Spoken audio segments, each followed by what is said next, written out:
అగస్టిస్ గారికి, అట్లాగే తను ప్రియా హెగ్డేకి సహ కళాకారిణి. బాబు అగస్టిస్ గారు ఒక్కసారి రండి మీరు.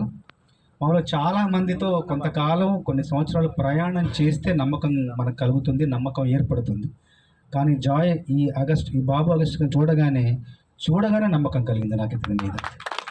ప్రయాణం చేయక్కర్లేదు, ఇంకా చూడగానే ఒక మొదటి చూపులోనే లవ్ ఎట్ ఫస్ట్ ఎట్ అంటారు కదా, అట్లాగే తొలి ప్రేమ అనమాట.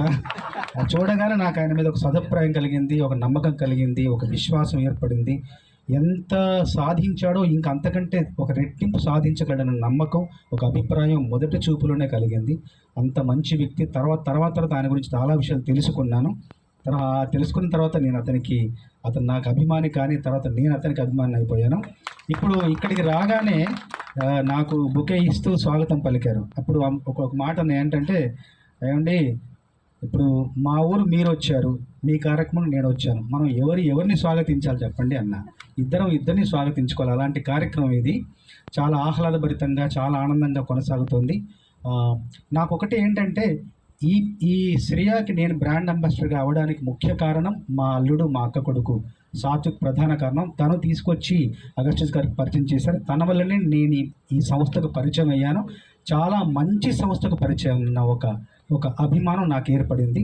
ఇంకొక ముఖ్య విషయం ఏంటంటే, మీరు చూసే ఉంటారు, నేను అకాడమీ అవార్డుకి వెళ్ళినప్పుడు, మీరు టీవీలో చూసుంటారు, అకాడమీ అవార్డు తీసుకుంటున్నప్పుడు, పురస్కారం తీసుకుంటున్నప్పుడు ఇదే డ్రెస్ నాది. ఇదే డ్రెస్లో వెళ్ళాను అక్కడికి. అక్కడ ఆ విశ్వ విజేతగా నిలిచినప్పుడు ఎలాంటి వస్త్రధారణ వేశానో, మళ్ళీ కూడా ఇది కూడా ఇంత విజయం సాధించాలి, అఖండ విజయం, అపూర్వ విజయం, అమోఘంగా ఈ సంస్థ విజయం సాధించాలని మళ్ళీ ఒక సెంటిమెంట్తో ఆ డ్రెస్తోనే మళ్ళీ వచ్చి ఈ కార్యక్రమానికి నేను ముందు నిలబడ్డాను. వస్తున్నప్పుడు చూశాను 14,999 ఒక గజం, అంటే దాదాపు 15,000. నాకు ఒకటి చూస్తుంటే నాకు మనసులో ఒకటి మెదిలింది ఏంటంటే, నేను ఇప్పుడు మణికొండలో ఉంటున్నాను. హైదరాబాద్ మణికొండ, ల్యాండ్ కోహిల్స్ పక్కన మణికొండలో ఉంటున్నాను. మణికొండలో 2005లో నేను ఒక గజానికి 2,000 పెట్టి కొన్నాను. 750 గజాలు కొన్నాను. మొత్తం 20 లక్షలు అయింది. 750 గజాలకు 20 లక్షలు 2005లో అయింది. ఇప్పుడు 2,000 కాదు, లక్ష పైగా, 1,25,000 ఒక గజం అన్నా కూడా దొరకట్లేదు. అంత స్థితికి, అంత స్థాయికి, ఆ దశకి వెళ్ళిపోయింది రియల్ ఎస్టేట్ కానీ, భూమి మీద పెట్టిన పెట్టుబడి కానీ. నాకు ఎలా అనిపిస్తుందంటే, కడిపికొండ మరో మణికొండ కాబోతుంది అనిపిస్తుంది. అవ్వాలని మనస్ఫూర్తిగా కోరుకుంటున్నాను. ఖచ్చితంగా మీతో మా ప్రయాణం ఇలాగే ఇంతే సాఫీగా, ఇంతే ఆనందంగా, అభివృద్ధి పదంలో, ప్రగతి పదంలో దూసుకెళ్ళాలని మనస్ఫూర్తిగా కోరుకుంటూ, మీకు వచ్చిన మీ ఖాతాదారులకు కావచ్చు, ఏజెంట్లకు కావచ్చు, మనస్ఫూర్తిగా మీ అందరికీ నా అభినందనలు, శుభాకాంక్షలు తెలియజేసుకుంటూ, ఈ సంస్థను ముందుకు తీసుకెళ్లాల్సిన దాదాపు 80% బాధ్యత మీదే.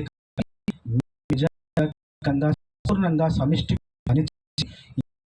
తీసుకెళ్ళి ఖాతాదారులకు ఎంతైతే లాభం ఉంటుందో కూడా అలాంటి ప్రయోజనం ఉంది.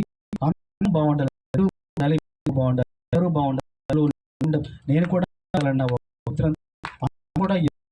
ఎదుగు ముందుకెళ్ళాలని మనస్ఫూర్తిగా కోరుకుంటూ, ఎన్ని మాట్లాడే పాట పాడితే కానీ ఏదో ఒక లోటు